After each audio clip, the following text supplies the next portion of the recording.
네, 여러분들 우리 3학년 친구들 오늘 모의고사 또 우리 4월 모의고사 보시느라고 또 굉장히 수고 많이 하셨습니다. 그죠? 네. 오늘 이제 시험 본 날이었고요. 지난번 선생님이 3월 모의고사에 이어서 4월 모의고사 역시 이렇게 좀 해설 강의를 좀 여러분들과 함께 좀 지문 분석을 하면서 또 다가올 또 수능 시험을 또 대비하기 위한, 그죠? 또 하나의 어떠한 분석, 그죠? 네, 그리고 또 바로 여러분들 또 다음 달에, 그죠? 네, 다음 달에 또 이제 6월 모의고사 또 보이시잖아요, 그죠?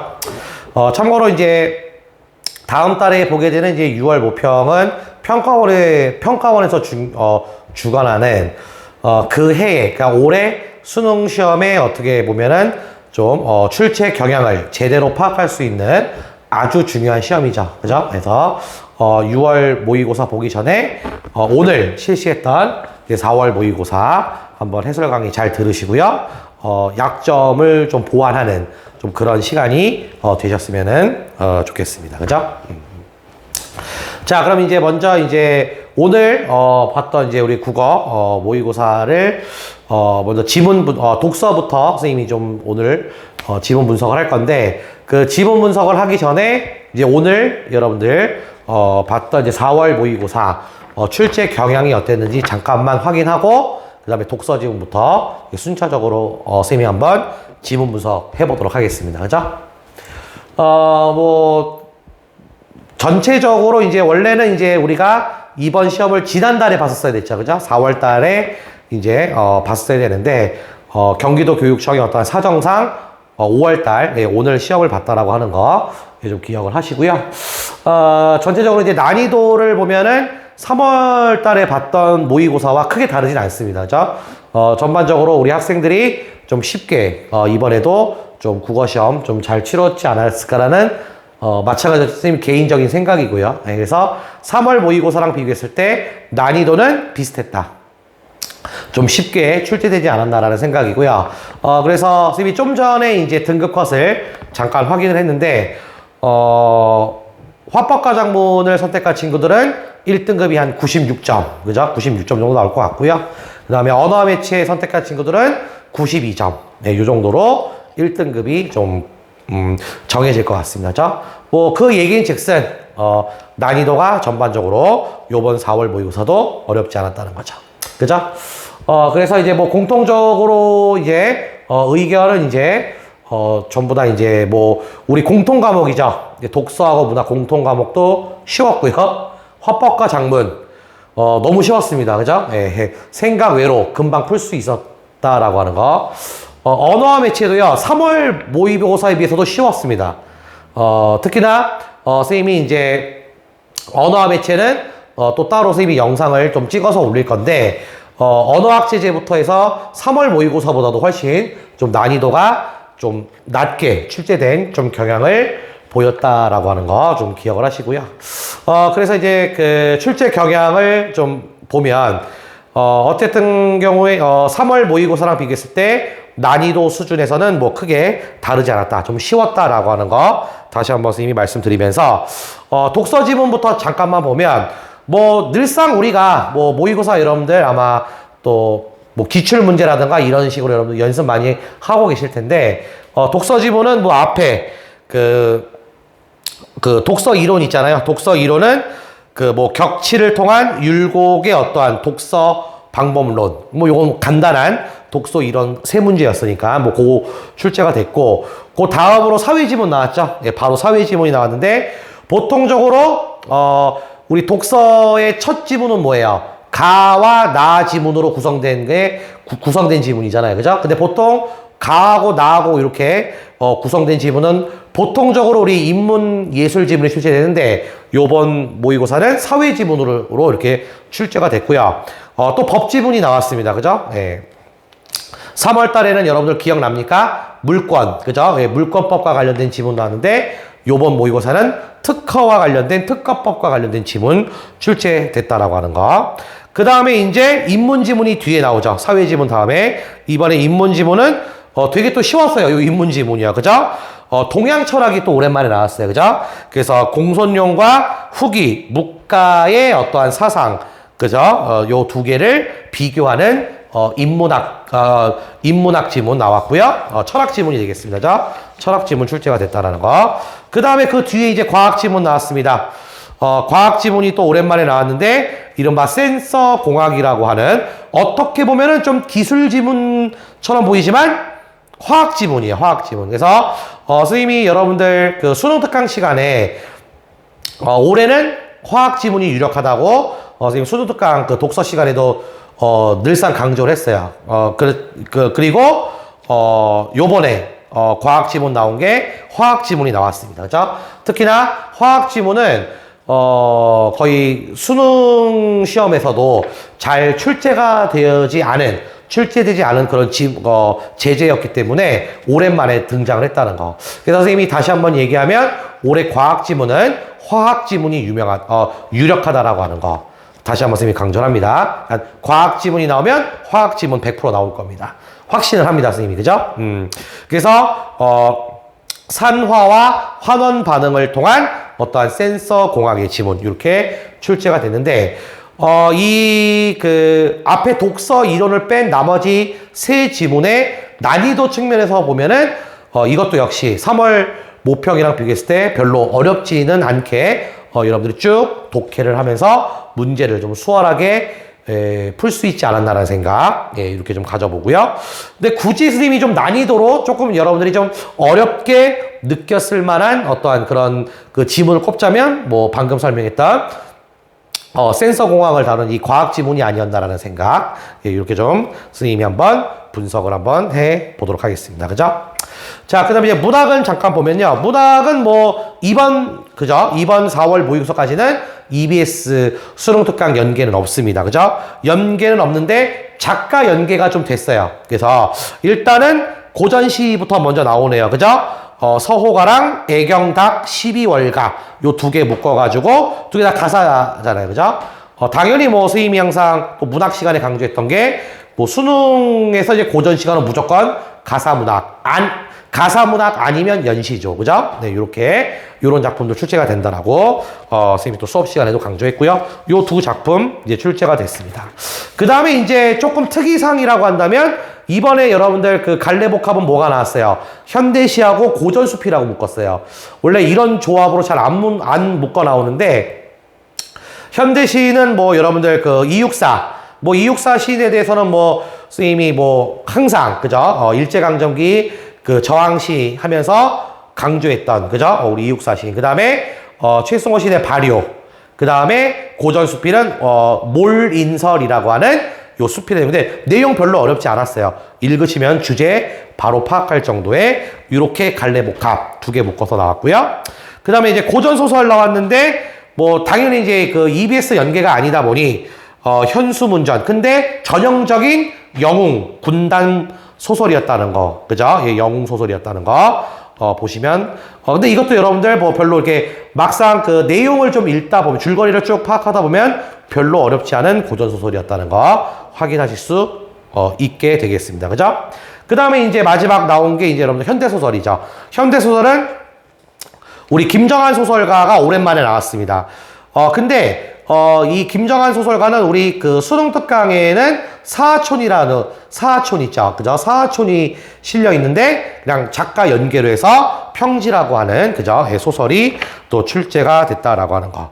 그래서 전형적인 1960년대를 그 산업화 시기 때 어떠한 그 농촌, 그죠? 변해버린 어떠한 산업화 때문에 변해버린 어떠한 농촌 마을의 어떠한 폐해, 요런 거를 지적한 작품. 그리고 참고로 우리 김정한 소설가는 이 현실 비판의 어떠한 측면에서, 그러한 측면에서 작품을 많이 그 창작을 하셨다라고 하는 점에, 요렇게 평지라고 하는 소설이 출제가 되었습니다. 그죠?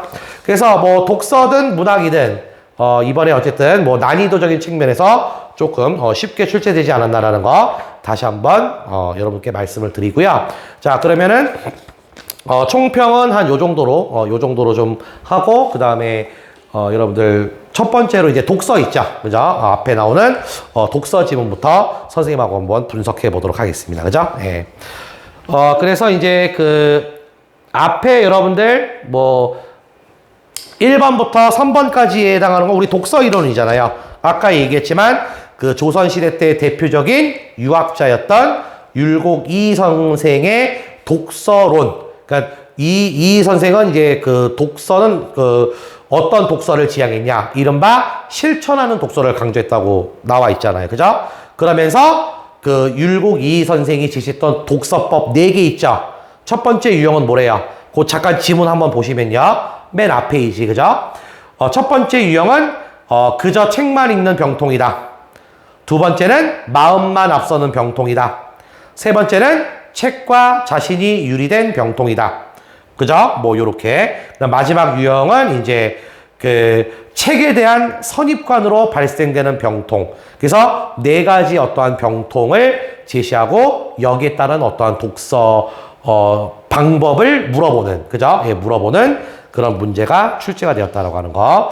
그래서 뭐 세 문제는 별로 어렵지 않고요. 굳이 꼽자면 2번 문제 있었죠? 2번 문제가 이제 독서 동아리 누리집 보기 주고 그 다음에 전형적으로 지문하고 그 보기에 나와 있는 A부터 E까지, 그죠? A, B, C, D, E. 요거 답지 비교하는 그 율곡의 입장에서 답지 비교하는 문제인데 3점짜리 문제지만 뭐 충분히 여러분들 풀 수 있었던 문제 유형이 아니었나 그런 생각을 한번 해보고요. 자, 그럼 이제 본격적으로 이제 다음에 나오는 이제 아까 얘기했지만 사회지문이죠. 사회지문의 그 특허법을 가지문과 나지문으로 이렇게 구성해서 나는 그죠? 그런 지문이 되겠습니다. 그래서 여러분들 뭐 요 특허법이라고 하는 그 주제를 다룬 그죠? 우리 법과 관련된 지문인데 항상 선생님이 이제 뭐예요? 우리 사회 분야와 관련된 지문은 크게 2가지 제재가 출제된다. 첫 번째 법지문, 그 다음에 경제지문인데 뭐 아이러니하게도 3월 모평과 요번 4월 모평에 연달아서 이제 법지문이 출제가 된 관계로 선생님은 또 조심스럽게 다음 달에 보는 6월 모의고사에서는 경제지문 한번 나오지 않을까, 그죠? 생각을 합니다. 미리 선생님 한번 언지를 드릴게요. 그래서 여러분들, 그 6월, 이제 이번 달에는 여러분들, 아마 이제 6월 모평 대비를 하셔야 되고, 또 수능 공부 계속적으로 또 이어서 또 하셔야 되는데, 경제지문이 있죠? 우리 수능 특강에 나오는 그 그죠? 사회 그 지문에 나오는 경제 분야 관련된 글 다시 한번 꼭 점검을 하셔야 됩니다. 그죠? 선생님하고도 또 몇 지문 또 했었잖아요. 그죠? 수능 특강 시간에 그 경제 지문만 뽑아서 다시 한번 글 분석 좀 해주실 것을 부탁을 드리겠습니다. 그죠?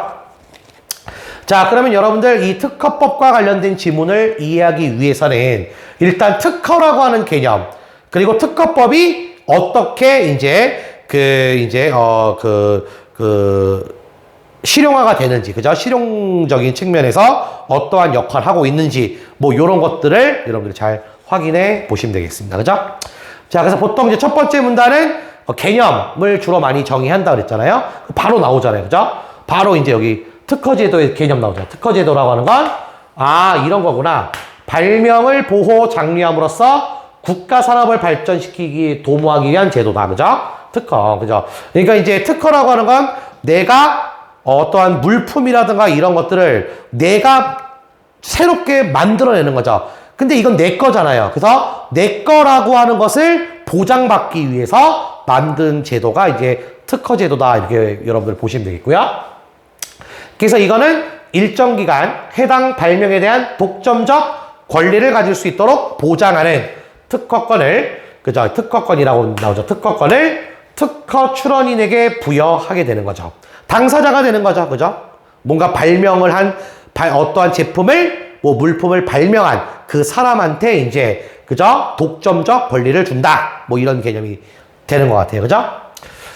그래서, 특허 출원을 희망하는 자가 만약에 이제 발명에 대해서 특허권을 받기 위해서는, 그렇죠. 요건 갖춰야 된답니다. 당연하겠죠. 갖춰야 되는데, 또 이를 심사할 때 대상이 되는 문서가 특허 출원 명세서다. 이렇게, 그죠? 보고 있습니다. 그죠? 그래서 첫 번째 문단은 이제 특허 제도에 대한 거, 그 다음에 특허를 받으려면 요건이 있다. 그리고 이게 이제 그 문서가 되는 게 특허 출원 명세서다. 뭐 요런 개념들 확인해 주시면 되는 거죠. 그죠? 자, 그리고 이제 두 번째 문단부터 좀 신경 또 쓰셔야 될 것 같습니다. 그죠? 자, 두 번째 문단 보니까 이제 뭐야? 아까 그 문서, 특허를 출원하기 위해서 그 만들어진 문서가 그 특허 출원 명세서잖아요. 그럼 여기에는 그럼 어떤 내용이 들어가야 되느냐? 그거 중에서 여기 나오잖아. 그죠? 요런 게 딱 여러분들 중심 단어가 돼야 되겠죠? 특허 청구 범위라는 요런 말. 요게 나오는데 요거는 뭐래요? 특허 출원인이 특허권으로 보호받고자 하는 사항. 즉 권리 범위를 명확히 하는 항목이랍니다. 그죠? 그쵸? 아까 특허라고 하는 게 내가 처음 만들어낸 발명품을 내 거라고 하는 권리를 취득하게 하는 게 특허 제도였잖아. 그러면 그 권리를 처음 설정하기 위한 범위, 그 범위가 특허 청구 범위가 된다는 거지. 이해됩니까? 그래서 이 항목은요, 해당 발명을 설명하는 데 필요한 방법, 뭐 기능, 구조 및 결합관계 등이 서술된 하나 이상의 청구항으로 되어 있는데 그 청구항의 예시가 이렇게 됩니다. 이게 특허 청구 범위에 해당된다는 거죠. 이해됩니까? 그 뭐래요? 뭐 청구항 1을 보니까 뭐 금속, 플라스틱으로 구성된 의자, 그리고 1항에 있어 상기 금속은 철이어야 되고, 뭐 2항에서 목재를 포함한 구성된 의자, 뭐 이런 것들이 이제 그 청구항으로 실려 있어야 된다는 거죠. 자, 그럼 여기에 대한 좀 디테일한 내용이 쭉 다음에 이어지고 있어요. 그죠? 그럼 보면 위 예시를 보면 청구항 1, 아까 1 있었죠? 1은 청구항 1은 발명 범위를 단독으로 나타내는 독립항이라고 부르고요. 요런 것들에 체크해야 되겠죠. 독립항. 그죠? 청구항 1은 2와 3은 다른 항을 인용한 종속항이라는 거죠. 종속항. 요런 것들 체크를 좀 해놓아야 되겠죠? 그리고 청구항 2는 다른 항에 기재된 발명의 구성 일부를 한정한다. 그죠? 그죠? 그러니까 지금 보니까 청구항 여기 지금 1과 2와 3을 볼 때 2하고 3은 아까 청구항 1에 종속돼 있다고 그랬잖아요.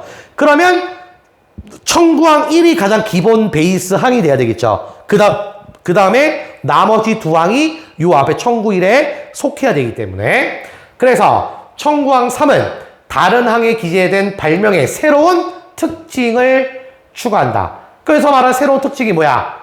이 항에 있어서 전항에 이 항에서 목재를 포함한다. 이런 것들이 이제 뭐야? 새로운 어떤 특징이 추가된 경우라는 거죠. 그래서 결국 여기도 나오죠. 종속항은, 독립항은 물론 또 다른 종속항을 또 인용할 수 있다라고 하는 거죠.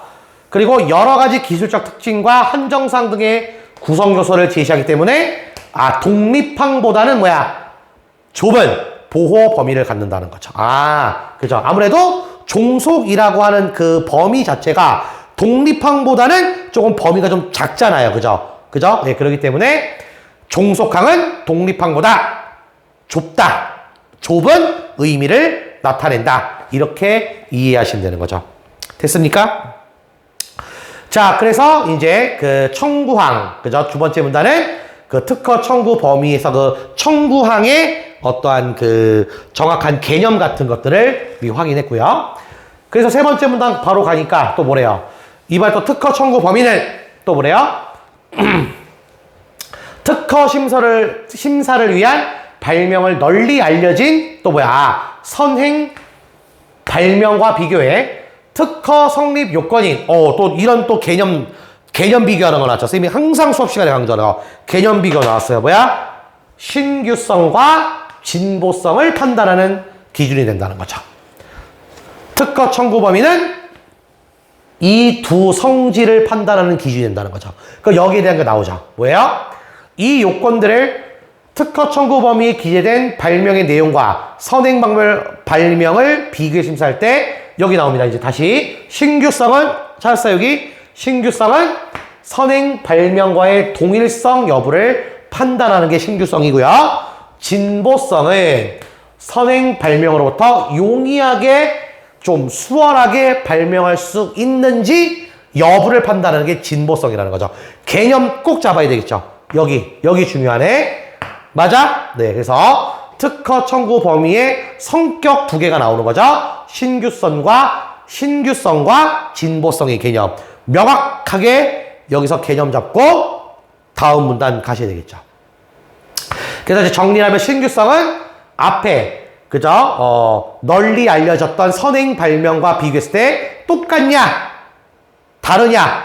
동일성 여부 판단하는 게 신규성. 진보성은 앞에 발명한 선행 발명으로부터 좀 다음에 발명한 것들이 좀 수월하게 용이하게 발명할 수 있는지 여부를 판단하는 게 진보성. 이렇게 여러분들이 기억하시면 되겠죠. 그래서 바로 다음 문단에 뭐야? 그럼 신규성을 인정받기 위해서는 어떻게 해야 돼요?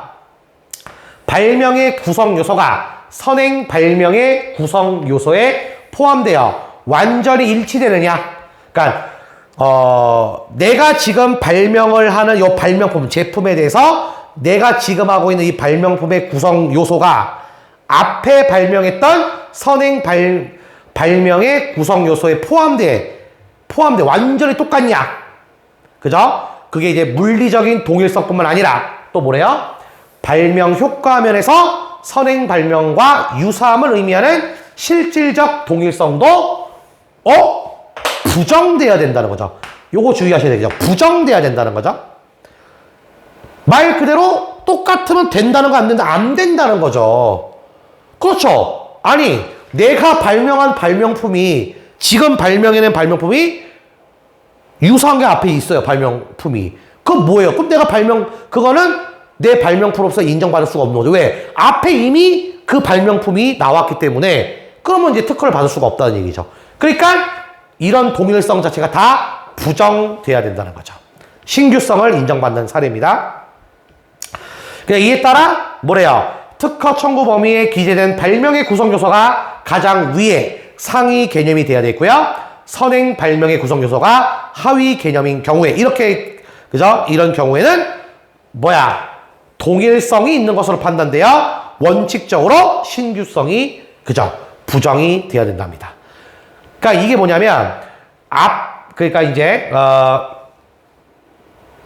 내가 발명해낸 발명품의 구성 요소가 제일 위에 있고요. 그 다음에 그 앞에 발명했던 선행 발명의 구성 요소가 하위 개념으로 이렇게 들어온다는 거죠.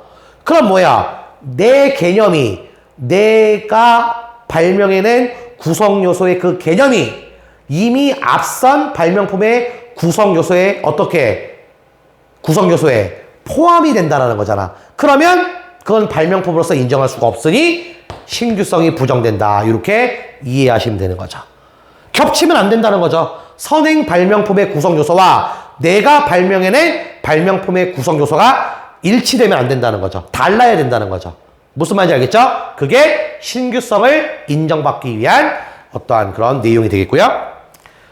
그래서 그러면 발명이 그렇죠? 이와 같이 신규성을 다 갖추었다면 아까 두 번째 성격이 뭐였어요? 진보성이었죠? 이번엔 또 뭐야? 진보성을 갖췄는지 심사해야 된대요. 요거는 이제 뭐야? 여기 나오죠?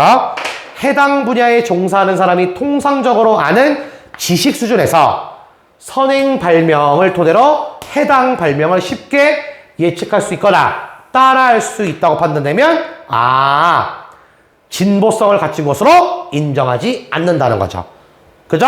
그러니까 이제 그 발명품과 관련해서 그 해당 분야의 좀 전문가들 있죠. 그 전문가가 판단하기에 내 발명품이 앞에 발명했던 그 선행 발명품을 보면서 쉽게 예측이 가능하다? 그죠? 가능해? 그러면 그건 진보성이 아니라는 거죠. 따라서 결론으로 나왔죠? 선행 발명의 구성 요소를 단순히 치환하거나 선행 발명에 따른 요소를 단순히 결합시키는 경우에는 이렇게 단순히 결합시키는 경우에 신규성을 만약에 갖추더라도 요 사례는 그렇지. 진보성을 갖추지 못하기 때문에 발명에 대한 특허권을 획득할 수가 없다는 얘기. 그러니까 결국 특허를 받으려면 그죠? 특히나 그 특허 청구 범위죠. 그죠? 그 특허권을 받기 위해서는 두 가지가 충족이 된다. 첫 번째 신규성, 두 번째 진보성. 그래서 아까 우리 그 세 번째 문단이었죠. 네 번째 문단에서 신규성과 진보성의 정확한 개념을 명확히 요 가 지문에서는 이해하고 넘어가셔야 될 것이라는 거. 됐습니까? 예, 그래서 가지문은 이렇게 구성이 되어 있고요. 나지문은 이제 특허권자와 그죠? 특허권자가 이제 그 특허권을 획득했을 때 그 어떠한 그 전체적인 권리, 독점적인 어떠한 권리에 대한 부분이 나지문에 서술되어 있다라고 하는 부분 한번 확인해 볼게요. 자, 그래서 이제 특허권자가 특허권을 획득한 발명에서 독점적이고 배타적인 권리를 이제 특허권자는 인정받습니다. 따라서 정당한 권한이 없는 자가 자신의 특허권을 침해했다고 판단할 경우 특허제도, 아까 가지문에 있었죠. 특허제도를 통해 그 권리를 그치 보호할 수 있는 거죠. 이게 이제 특허권의 가장 중요한 그 성질이잖아, 그죠? 근데 이 특허권은요, 우리 지문에 나오지만 뭐래요? 일반적인 사물과 달리 형체가 없죠. 특허권이라고 형체가 없잖아. 그래서 모방과 도용이 쉬운 반면에 침해 사실을 발견하기 어렵대요. 그죠? 어렵기 때문에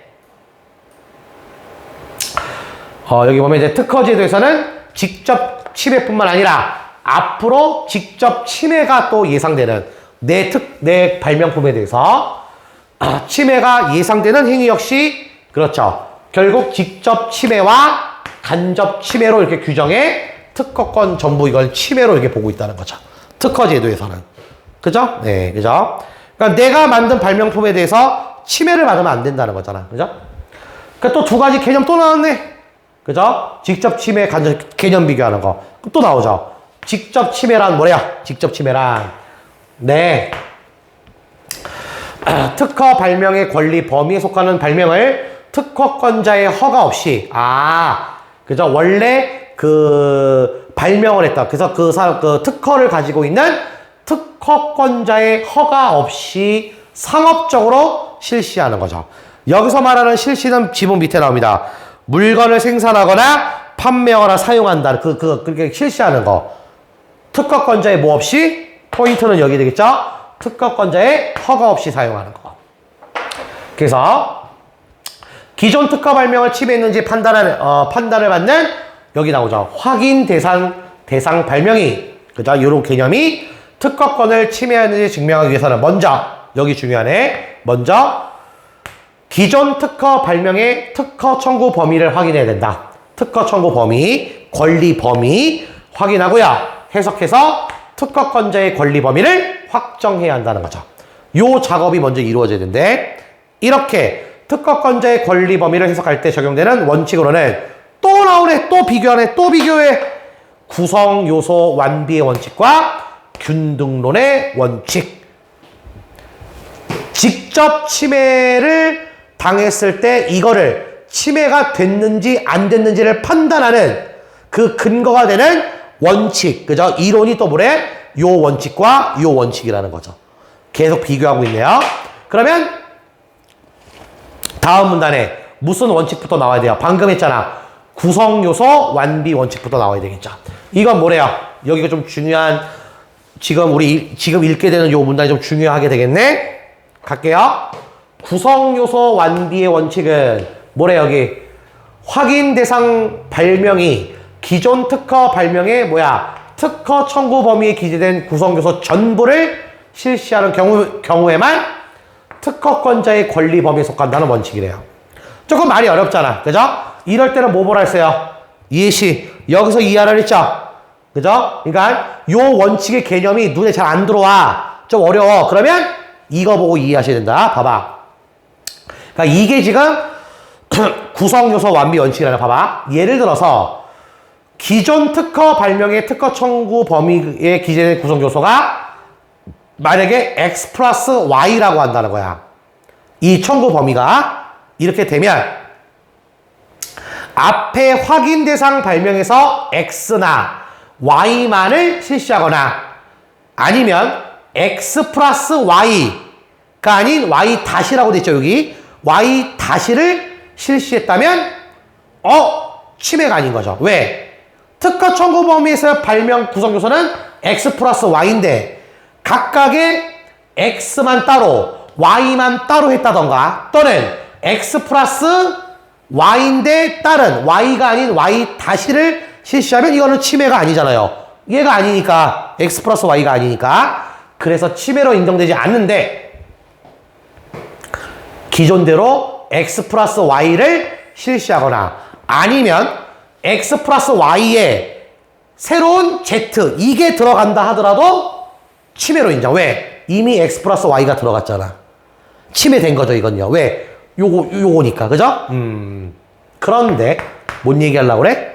이 원칙에는 확인 대상 발명이 그죠? 기존 특허 발명의 본질적 기능은 유지한 채 그죠? 본질적 기능은 유지한다. 요 말 유지한 채 부차적인 요소만 변형하거나 또 삭제할 경우에는 특허권 침해가 인정되지 않는다는 또 문제야. 그렇죠?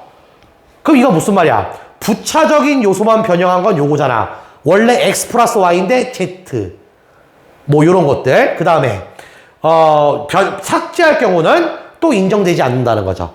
그러니까 이 요소에서 몇 가지 요소를 빼면 그거는 또 뭐야? 특허권 침해가 인정되지 않는다는 이런 문제가 있다는 거죠. 이게 무슨 원칙이래? 구성요소 완비의 원칙이라는 거죠. 그래서 방금 이 원칙에 대한 문제를 보완하기 위해 만들어진 게 두 번째 원칙이 뭐라는 거야? 균등론의 원칙이라는 거죠. 그럼 이 균등론의 원칙은 또 뭐래요? 균등론 원칙도 나오잖아. 균등론 원칙은 뭐래요? 확인 대상 발명이 만약에 x 플러스 y 다시로 실시될 경우 이 경우에 기존 특허 발명의 구성요소와 완전히 일치하지 않더라도 y와 y 다시의 원리나 효과가 동일하다면 y와 y 다스를 똑같은 걸로 보기 때문에 확인 대상 발명이 기존에 냈던 특허 발명을 침해한다 이걸 인정하는 게 무슨 원칙? 균등론의 원칙이라는 거죠. 이해되니? 아까 저기 이거잖아. 구성요소 완비 원칙은 x 플러스 y의 구성요소인데 x 플러스 y 다시면 침해가 아니라고 봤잖아. 이건 문제라는 거 아니야. 왜? y라고 하는 비슷한 요소가 분명히 있을 수도 있는데 y 다시만이라는 이유로 침해가 인정되지 않았잖아. 구성요소 완비 원칙은. 근데 그거를 보완한 균등론 원칙은 y와 y 다시를 균등한 걸로 봐서 침해됐다 이렇게 보는 거라고. 이해됩니까? 네, 그래서 직접 침해에 두 가지 또 원칙이 있는 거죠. 구성요소 완비 원칙과 균등론의 원칙 개념 딱 잡아주셔야 됩니다. 그 다음에 이제 다음 간접 침해는 뭐래요? 직접 침해는 아니지만 그대로 방치할 경우에 특허권 침해가 발생되는 행위를 의미하는데 이는 바로 뭐야? 물건의 발명에 대한 경우와 방법의 발명에 대한 경우로 구분할 수 있대요. 또 구분하네. 또 구분해야 되는 거죠. 물건의 발명, 그 다음에 방법의 발명. 요 두 가지를 또 비교하셔야 되겠죠. 자, 그래서 여기 나오죠. 기존 특허 발명이 물건이면 해당 물건 생산을 위해서만 필요한 다른 요소를 상업적 목적으로 실시한다면 이는 간접 침해에 해당된다는 거죠. 예시 들어서 또 뭐야? 특허권을 지닌 완성품이 완성품이 아닌 해당 물건의 구성품 일체를 판매하는, 그러니까 구성품 일부만 판매하는 그 행위는요, 최종적으로 봤을 땐 해당 물건의 조립을 가능하게 한다는 거죠. 가능하게 해서, 특허 발명의 실시를 유도할 수 있다는 거죠. 그러니까 부분에 해당하는 구성품 일체만 판매한다 하더라도 조립이 가능할 거라냐. 그럼 완전체가 되는 거기 때문에 이런 경우도 전부 간접 침해에 해당된다는 거죠. 마찬가지 이유로요. 여기 나오죠. 기존 발명이 방법인 경우, 아까 방법의 발명이죠.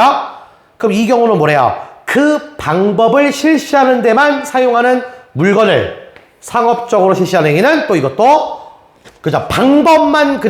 방법만 이용해서 물건을 판매한다. 그죠? 방법만 가지고도 요런 것도 전부 간접 침해에 해당한다. 이렇게 본다는 거죠. 이해됩니까? 그래서 우리 마지막으로 이제 간접 침해에 해당되는 경우로서는 그죠? 크게 뭐야? 크게 이제 물건의 발명에 대한 경우와 방법의 어떠한 발명 이렇게 좀 나눠서 이해할 수 있다라고 하는 부분. 그죠? 특히나 그럼 이제 우리가 이 지문을 쭉 읽어보니까 특허법과 관련된 이 지문을 읽어보니까 개념 비교를 하는 게 굉장히 많았네요. 개념 비교는요. 그 개념에 일단 딱 여러분들 중심 문장 잡으시고요. 두 개씩의 어떤 개념 비교를 명확하게 여러분들이 머릿속에 알고 그죠? 문제로 접근해 주셔야 될 것 같아요. 그죠? 네, 요런 것들 훈련을 좀 많이 하셔야 될 것 같다는 거. 자, 그래서 이제 4번 문제를 좀 볼게요. 4번 문제를 보면 항상 이 4번 문제는 뭐예요? 가지문과 나지문 비교하는 거 아닙니까? 그죠? 공통점을 물어볼 수도 있고 가, 나지문의 차이점을 물어볼 수도 있고 그죠? 근데 이건 다 차이점 물어보네요. 쭉쭉쭉 여러분들이 그죠? 체크해서 읽어야 되죠. 맞는 거 올려드렸습니다. 맞는 거. 가는 특허 출원에 따른 혜택이야? 혜택 나왔어요? 혜택? 뭐 이런 거 없죠? 나는 특허권 침해에 따른 제재 조치야? 뭔가 특허 침해서 무슨 벌금을 매긴다든가 무슨 그죠? 무슨 형을 집행하는 그런 거 아니죠? 가는 특허 출원 2번. 가는 특허 출원인의 자격? 출원인의 자격 없었어요? 나는 특허권 침해 여부를 판단하는 심사자의 의무? 뭐 이런 전혀 말이 안 되고요. 3번. 가는 특허 출원된 발명을 심사하는 심사 과정? 심사 과정이 아니죠. 그죠? 나는 특허권 침해를 예방하기 위한 방법? 무슨 예방은 없죠. 4번.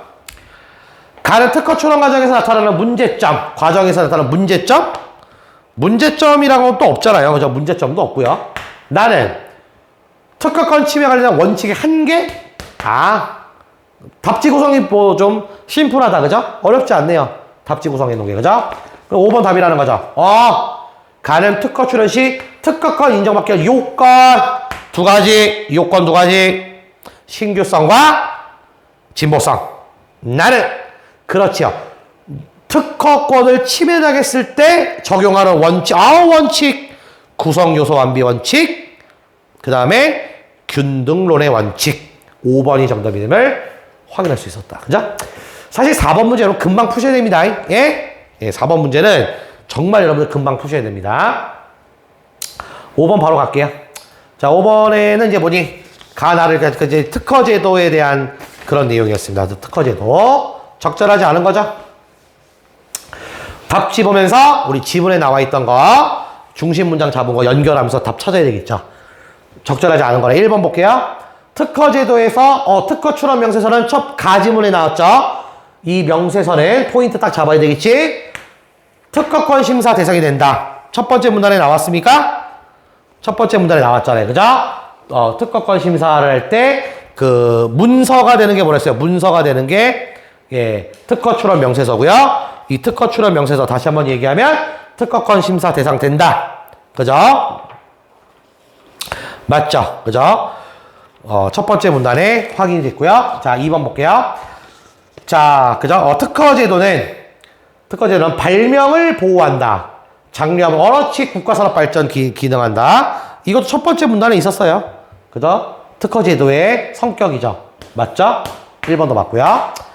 3번. 특허제도 통해 특허권자는 그렇지. 자신이 발명의 특허에서는 독점적 권리 일정 기간 보장받아. 그래서 특허권을 취득하려고 하는 거 아닙니까? 그죠? 맞죠? 답지 좀 심플하네요. 어렵지 않네요. 4번 볼게요. 특허제도에서는 특허권이 모방과 도용이 용이하다. 나지문에 있었어요. 그죠? 첫 번째 문단에. 쉽게 왜? 특허권은 물건 형체가 없다고 그랬잖아. 그래서 모방과 도용 쉽게 당할 수 있다. 때문에 침해가 되는 행위도 당연히 특허권 침해 행위로 보고 있다. 맞죠? 그죠? 예, 심플하네. 그죠? 그럼 또 답은 5번일 것 같은데, 그죠? 왜 틀렸는지 볼게요. 특허제도에서는 선행 발명과 구성 요소가 완전히 일치하고, 그죠? 발명의 효과가 다르다면 실질적 동일성이 있다라고 간주한다 그랬습니다. 얘들아, 아까 그 가지문의 5번째 문단에 선생님이 기억을 하는데 5번째 문단에서 이 실질적 동일성을 정의하고 있었죠. 실질적 동일성이 되려면 어떻게 한다 그랬어요? 5번째 문단 다시 보시면 이렇게 얘기가 나왔어요. 선생님 요거 한번 정리해 볼게요. 발명의 효과와 아까 발명의 효과와 효과면에서 선행 발명과 유사한 게 실질적 동일성이 일치했다고 했잖아요. 그죠? 근데 지금 5번 답지에서는 선행 발명과 구성 요소가 완전히 일치하는 거야? 이게 이 의미예요, 지금요? 아니죠. 구성 요소가 완전히 일치한다는 개념이 아니라 발명을 했을 때 그 효과면에서 선행 발명과 유사해야 된다는 거죠. 이해됩니까? 예, 그렇죠? 그러니까 쉽게 말하면 선행 발명과 발명의 효과가 만약에 발명 효과가 다르면 실질적인 동일성이 있다고 간주한다고 5번 답지에 있잖아요. 그러니까 이게 아닌 거죠. 그죠? 그러니까 발명의 효과가 다르다고 해서 실질적 동일성이 있다고 간주한다고 말할 수 없는 거죠. 왜? 실질적 동일성은 이런 개념이기 때문에. 됐습니까? 그래서 5번이 정답이 됨을 이렇게 또 확인할 수 있었다라고 하는 거 체크해 놓으시면 되겠습니다. 그죠? 항상 이제 오답 정리하시는 거 왜 틀렸는지. 자, 그 다음에 이제 6번과 7번을 동시에 물어보고 있는데, 이게 바로 뭐야? 지금 우리 보기에 나온 이게 가지문 첫 번째 문단에서 소개했던 이게 특허 출원 명세서구나. 문서 그대로 나왔네요. 그죠? 이 문서 그대로 나왔습니다. 그죠? 그래서 이제 보기에 이제 이거 보면 이제 갑은 아래 특허 출원 명세서에 기재된 바와 같은 발명 특허, 얘가 이제 발명 특허권자래요. 뭘 발명했네? 이 갑이 뭘 발명했대요? 목재로 만들어진 연필이랍니다. 그죠? 목재로 만들어진 연필이에요. 그 범위는 이렇게 아까 그 청구항 3개 있다고 그랬죠? 지문에 나왔잖아요. 지문과 비교하셔야죠. 이렇게, 그죠? 청구항 3개가 있고, 네, 이렇게 특허 출원 명세서를 냈습니다. 그럼 요거 바탕으로 6번 보면요. 그죠? 6번 보면 이제 적절하지 않은 거죠, 또. 적절하지 않은 거를 또 봅시다. 적절하지 않은 거. 자, 1번 볼게요. 1번 보면 이제 이런 말이 나옵니다. A는 그 목재로 만든 연필 A. 그 A가 정확히 뭐예요? 다시 한번 볼게요. 특허 청구 범위네. 범위 청구항 3개. A는 갑이 발명한 연필에 대한 권리 범위를 명확히 하는 기능을 한다는 거죠.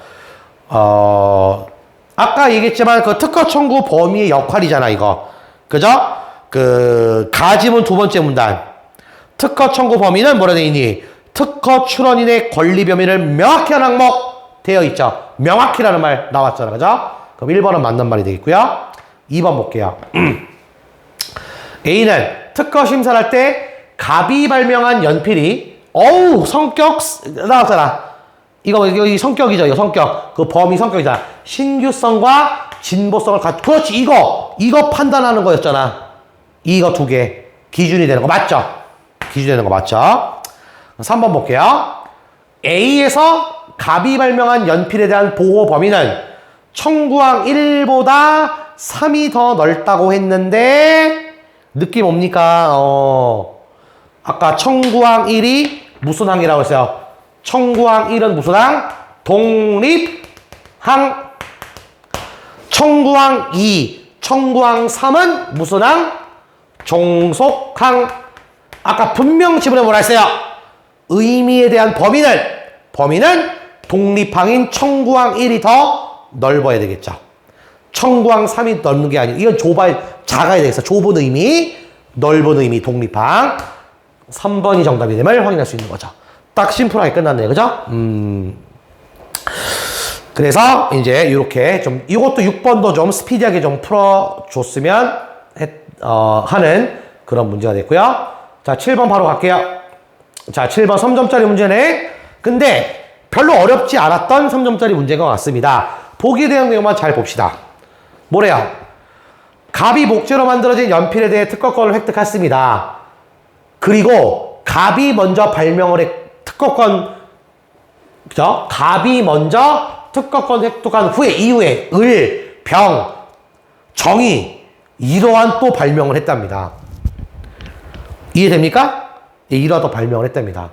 을은 목재로 만들어졌고 육각형 형상의 몸체 내부의 중앙에 흑심을 포함하는 연필, 또 목재로 만들어지며 다각형 이번에 형상의, 그 다음에 몸체 내부의 중앙에 흑심을 포함한 연필이 있는데 몸체 한쪽 끝에 지우개를 이번에 부착을 했다고 하고요.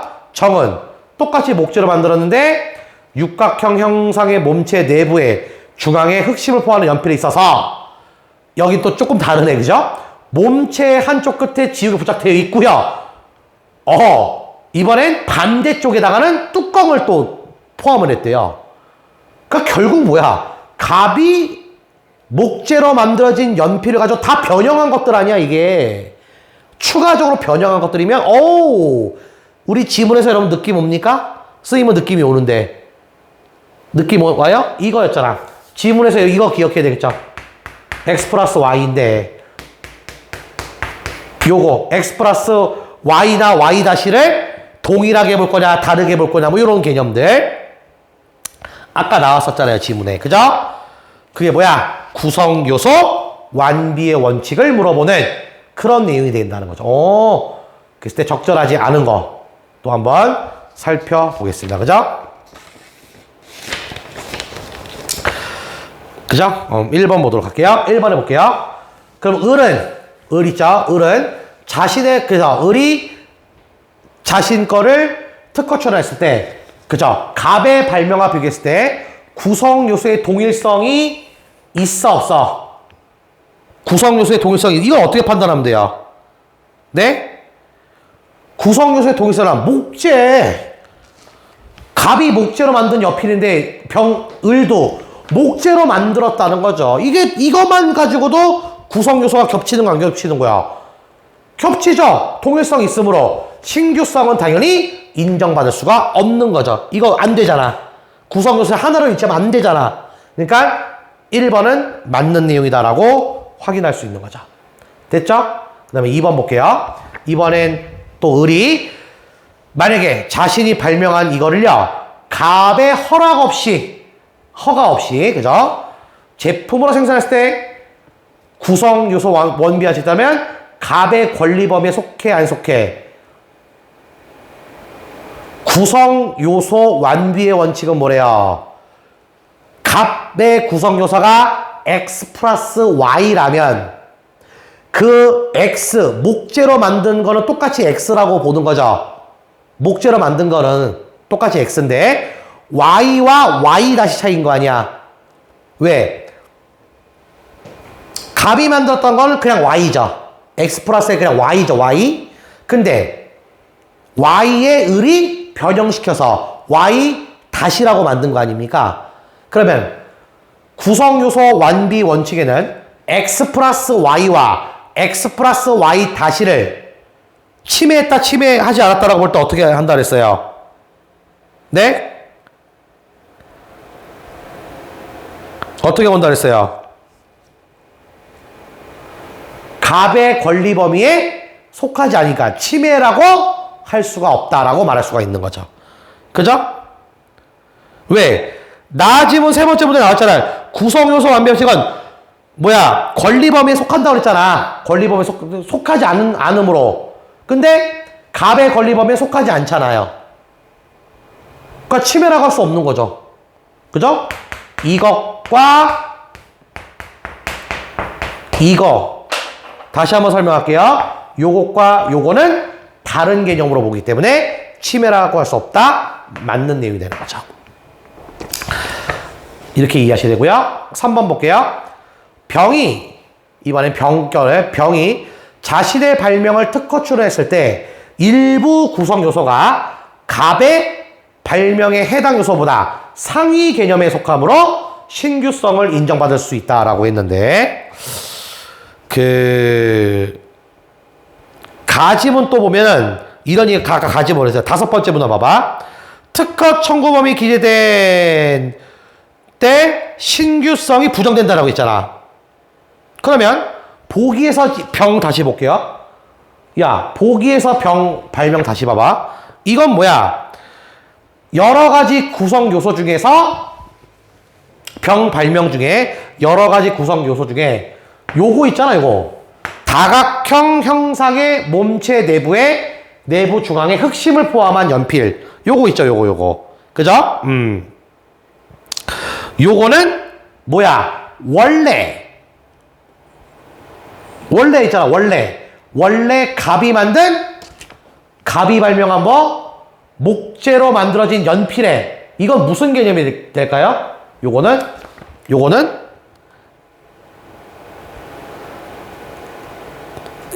즉 병이 발명해낸 구성요소 요거 다각형 형상의 몸체, 요거는 갑이 발명한 해당 요소인 육각형 모양의 그 몸체 형상보다 요거는 뭐야?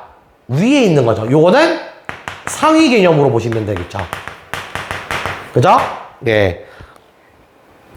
갑 발명의 해당 요소인 그 육각형 몸체 형상보다, 그죠? 다각형은 위에 있는 거죠. 그죠? 상위 개념이라는 거죠. 상위 개념. 그죠? 그러면